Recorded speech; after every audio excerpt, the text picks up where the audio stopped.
안녕하세요. 저스트 두일입니다. 요즘 뭐 유튜브 영상들을 보면은 뭐 이게 돈이 된다. 이렇게 해야지 경제적 자유를 얻는다. 이런 영상들이 너무 많잖아요. 근데 그런 거 보고 있으면 저도 한 3년 전에 그런 생각 들었습니다.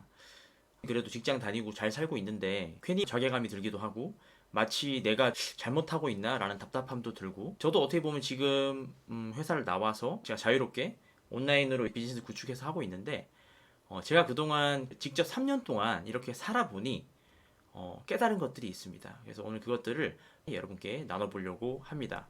제 그 이름이 김두일입니다.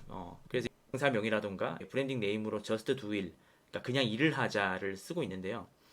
맞습니다. 저는 그냥 일을 하기로 결정을 했습니다. 근데 여기서 주의해야 될 거는 일과 노동은 좀 다른 것 같아요. 그러니까 노동이라고 하면 누군가 시킨 겁니다. 그래서 이제 찾아야 할 정답이 있는 거죠. 그걸 이제 노동이라고 정의를 내렸고요. 그리고 일은 아무도 안 시키는 일. 그렇죠. 풀어야 될 문제를 찾는 겁니다. 시대가 바뀌었습니다. 예. 이 글이 언제 적었냐면요. 이번에 그 폭락장이 시작되기 전에 적은 거예요. 뒤에 나오는데, 년도에 저희 누나가 이제 미술학원을 운영하시는데 저한테 조언을 구해왔어요. 뭐라고 조언을 구해왔냐면, 모은 돈이 있는데 이걸로 집을 살지 학원을 운영하기 위해 상가를 살지. 그래서 제가 뭐라고 했냐면요. 저는 이제 자영업자들 상가에서 쫓겨나는 걸 좀 많이 봤었어요. 그래서 기왕에 잘할 거면 누나는 잘할 사람이니까 쫓겨날 수도 있으니까 저는 망설이지 않고 상가를 사라고 했습니다. 어설픈 거시경제에 대한 맥락이 있었어요. 그게 뭐였냐면 여기 보시면은 그 네이버에 들어가셔서 프레드 FRED M1 치시면은 이게 그 달러 발행량 그래프입니다. 여기 보시면 1980년부터 10년까지 이렇게 발행량이 이렇게 있고 여기 90년 구간 보면은 보이실지 모르겠는데 이렇게 급격하게 올라가면은 보통 이 장기로 이렇게 약간 좀 조정을 줍니다. 그래서 이런 과거의 내용을 들여다봤을 때 서브프라임 이후로 발행량이 급증했으니 내가 봤을 때는 그때도 부동산이 다 비싸다고 했었어요. 그래서 이제 누나 이거는 모른다 위험하다. 그래서 사업소득에 더 집중을 해라. 라고 하면서 이제 누나한테 어설픈 조언을 해버렸죠. 그래서 결국에는 잘 아시다시피 조정은 불가피할 거라고 감히 예상을 했었어요. 근데 어떻게 됐었죠? 달러 화폐 신용을 위해서라도 어쨌든 긴축할 줄 알았는데 코로나가 터지면서 그 MMT라고 하는 개념이 나옵니다. 그러니까 이제 모던 머네서리 세어리라 그러죠. 그러니까 현대 통화 이론이라고 해서 국가의 신용으로 화폐를 무제한 발행해도 된다. 라는 그 이론을 실제로 정책적으로 받아들이고 이렇게 지금 말이 안 되죠. 지금 보면은 거의 1경이 넘었죠. 이 정도의 화폐가 그냥 이렇게 뭐 가파르게 이런 게 아니라 그냥 수직으로 이렇게. 그러니까 지난 경제 역사 사실 수십 년 내지는 100년에 가까운 화폐 발행량보다 더 많은 양이 한 번에 이렇게 풀려버립니다. 보기 좋게 예상이 빗나갔죠. 그러다 보니까 돈 풀기가 미국뿐만이 아니라 우리나라도 마찬가지죠. 균형을 맞춰야 되니까. 그러니까 시중에 부실 채권을 매입해주고 기업들의 신용을 방어해주니까 결국에 이게 다 어디로 거품이 생기죠? 부동산, 주식, 자산 가격이 폭등했습니다. 그러면서 그때부터 투자의 규제들이 막 나타납니다. 부동산으로 대박 나신 분, 코인으로 대박 나신 분, 주식으로 대박 나신 분. 그러니까 저도 사실 이때 느낌이 뭐 사람들이 자꾸 그렇게 이야기하니까 저도 그렇게 느껴져요. 괜히 벼락거지. 왜냐면 직장 다니면서 모아봤자 얼마 모았겠습니까? 그래도 외벌이로 모았는데 제 집도 없었어요. 그리고 어, 너무 이제 답답한 마음에 제가 이제 저희 직장에 있는 선배한테 얘기 물어봤죠. 그래프를 보여주면서 아니 이런 세상에서 어떻게 살아야 됩니까? 제가 우스갯소리로 그랬어요. 그러니까 정말 요리 잘하는 김치찌개집 잘하는 아줌마도 솔직히 김치찌개 팔면 바본 거예요. 차라리 김치찌개 집에 보증금을 빼서 그 당시에 정말 아무거나 샀으면 김치찌개보다 많이 벌었을 거 아니에요. 그러니까 누가 사업하려고 하겠는가? 누가 과연 자기의 내재적 가치를 최대한 발현하려고 하겠는가?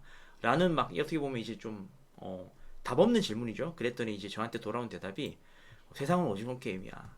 지금이라도 금융 투자 공부에 매진을 해라. 이런 얘기를 제가 들었어요. 이거 지금 맞는 조언이었어요. 그리고 이게 제가 다시 말씀드리면 이걸 언제 썼냐면 하락장이 시작되기 전에. 그래서 이제 완전히 맞는 조언이고 시대 상을 꿰뚫은 현재의 말이다. 왜냐면 이런 정도의 화폐 발행량의 시대에서 모든 자산이 급등하고 있는데 어떻게 누가 일을 하려고 하겠습니까? 그래서 과연 일을 하는 게 맞나? 라는 생각을 하다가 제가 내린 결론이 결국엔 이겁니다. 저스트 두 일. 그냥 나는 일하자. 그러니까 여기서 주의할 건 일이 노동이 아니죠. 그러니까 내가 할 수 있는 일, 내가 내 내재 가치로 가치를 생산해낼 수 있는 일이 무슨 일인지 끊임없이 한번 찾아보자 라고 해서 여러 가지 일들을 시도하게 된 거죠. 그리고 제가 이런 생각의 결론에 이르면서 몇 가지 이유를 제 나름대로 정리를 해봤습니다. 첫 번째는 모두가 투자하려고 하는 세상에서 투자 받는 게임을 하자. 그러니까 지금 보면은 뭐 투자는 너무 힘들잖아요. 투자 자체가 엄청난 경쟁 시장인데 거기다가 이제는 뭐 화폐 발행량, 연준, 뭐 거시경제, 그리고 국내 정책들 모든 것들이 얽히고 설켜서 이것들을 다 눈치 보면서 또 다른 투자자들의 심리적인 것까지 다 파악을 해야 되니까 저도 사실 시도해봤습니다. 뭐 코인도 해보고 주식도 해보고. 근데 정말 그렇게 할수록 뭔가 내가 어떤 사람인지가 점점 안 중요해지더라고요. 그래서 차라리 그러면 나만의 스토리로 가치를 만들어 가보자. 그러면 차라리 내가 투자를 받아버리자. 이런 생각을 했었습니다. 이게 3년 전이죠. 그리고 시장은 예측할 수 없고 지속적으로 성장할지 우리가 결정할 수 없죠. 하지만 확실한 거는 제가 뭐 작년에도 한번 망했지만 앞으로 내가 어떤 사업을 하든 간에 확실한 건 역량은 내가 몰입한 만큼 성장할 것이다. 이런 생각을 했습니다.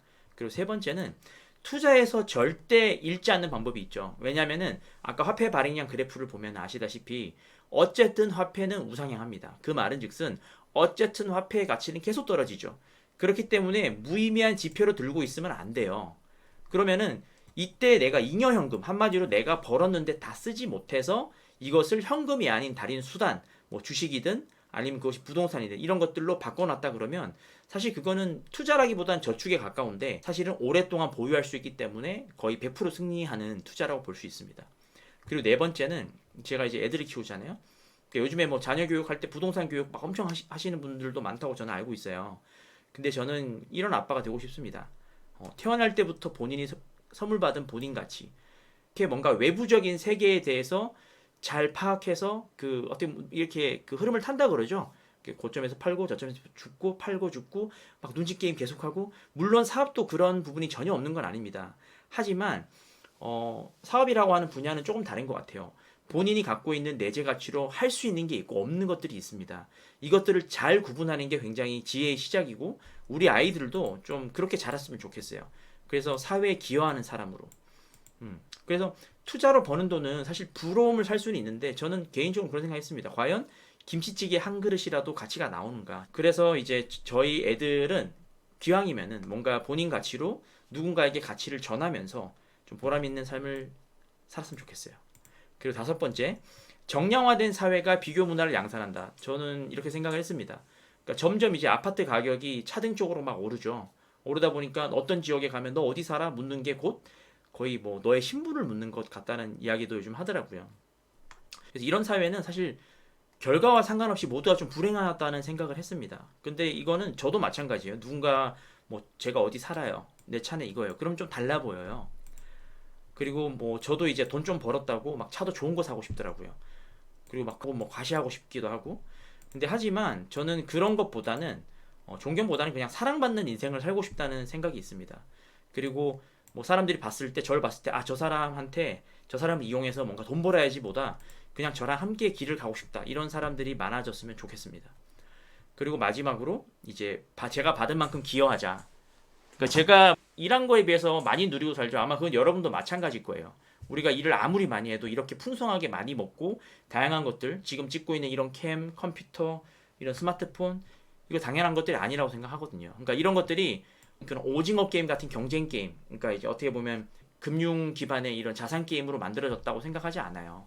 건강한 자본주의 이렇게 성장기에는 각 분야의 고수들이 서로 협업해서 제가 아까 말했다시피 진정한 일은 뭐라고요? 자기가 스스로 고민해서 문제를 찾는 것, 질문해서 새로운 사업을 발견해내고, 혹은 새로운 사업이 아니더라도요, 새로운 방식으로 사업하는 것도 사실은 가치 창출이라고 생각을 해요.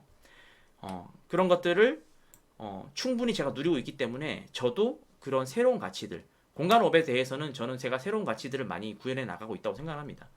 그래서 그런 것들을 만들어 가고 싶다, 이런 생각을 했습니다. 그래서 마지막으로 돈이 되는 발빠른 정보보다 한 사람, 여러분 한 사람 한 사람의 스토리가 가득한 지식이, 그리고 우리 아이 성적보다 우리 아이가 가진 유일함이, 그리고 가격보다 가치가 인정받는 세상을 위해서, 이렇게 말하니까 좀 가짜라 볼 수 있는데 진짜입니다. 진심입니다. 그래서 저는 증명하고 전수하는 게 제 비전이고 목표입니다. 그래서 증명이 되게 어려워요. 보통 그래서 어렵기 때문에 다들 이걸 먼저 합니다. 그래서 마케팅을 많이 입혀서 일단은 가르치고 보는 거죠. 근데 저는 항상 생각을 해요. 내가 강의를 할 자격이 있는가?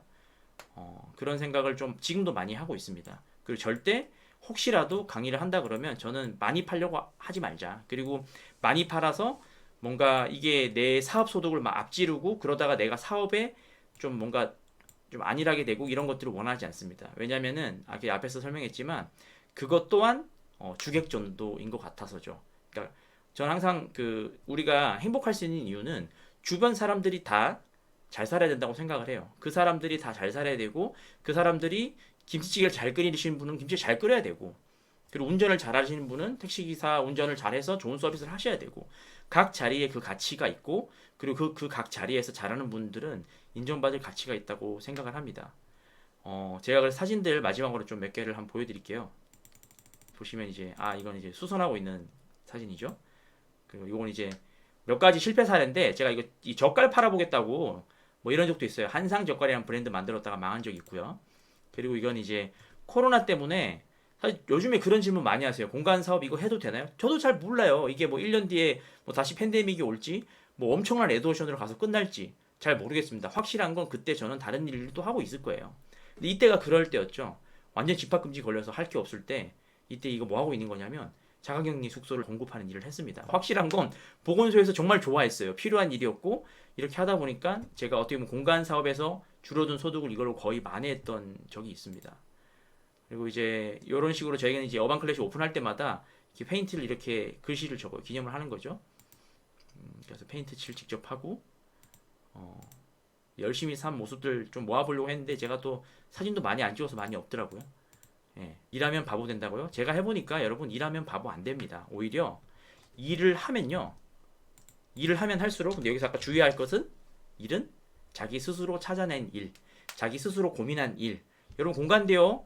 지금 트렌드한 거 맞습니다. 근데 앞으로 정답이라고 사실 저는 감히 말씀을 못 드리겠어요. 그렇기 때문에 계속 외부를 보시기보다 외부를 보는 문화는 사실 이 경쟁 시장의 문화입니다. 경쟁 시장에서 경쟁하는 마인드로 성공하신 분들을 저는 많이 못 봤어요. 그러니까 뭔가 이 비즈니스 시장은 정말 협업 시장이거든요. 협업해서 정말 성공하신 분들은 보통 본인들은 협업하면서 경쟁을 시킵니다. 직원들한테. 그래서 경쟁 마인드로는 굉장히 성공하기 어렵습니다. 항상 이 협업 마인드 그리고 남의 스토리보다 나의 스토리를 이어서 어떤 문제를 내가 세상에서 해결할 수 있을지를 계속 고민해 보면 실패하면 더 좋습니다. 요즘에 창업들이 정말 조금만 생각해 보면 아실 거예요. 실패해봐야 잃는 게 크게 없습니다. 그리고 나서 실패하고 난 다음에 성공하면 더 좋습니다. 왜냐하면 실패했기 때문에 할 이야기들이 많아져요. 그래서 강의할 때도 이야기가 풍성합니다. 그래서 본인이 실패 안 해보고 성공하면 부족한 사람은 다른 사람의 컨텐츠를 베낄 수밖에 없어요. 그래서 가급적이면 여러분 너무 두려워하지 말고 저스트 두 일 하시면 좋겠습니다. 실패하셔도 됩니다. 본인이 할 수 있는 일을 찾아서 정의 내리시고 도전하는 그런 한 해 되시면 좋겠습니다.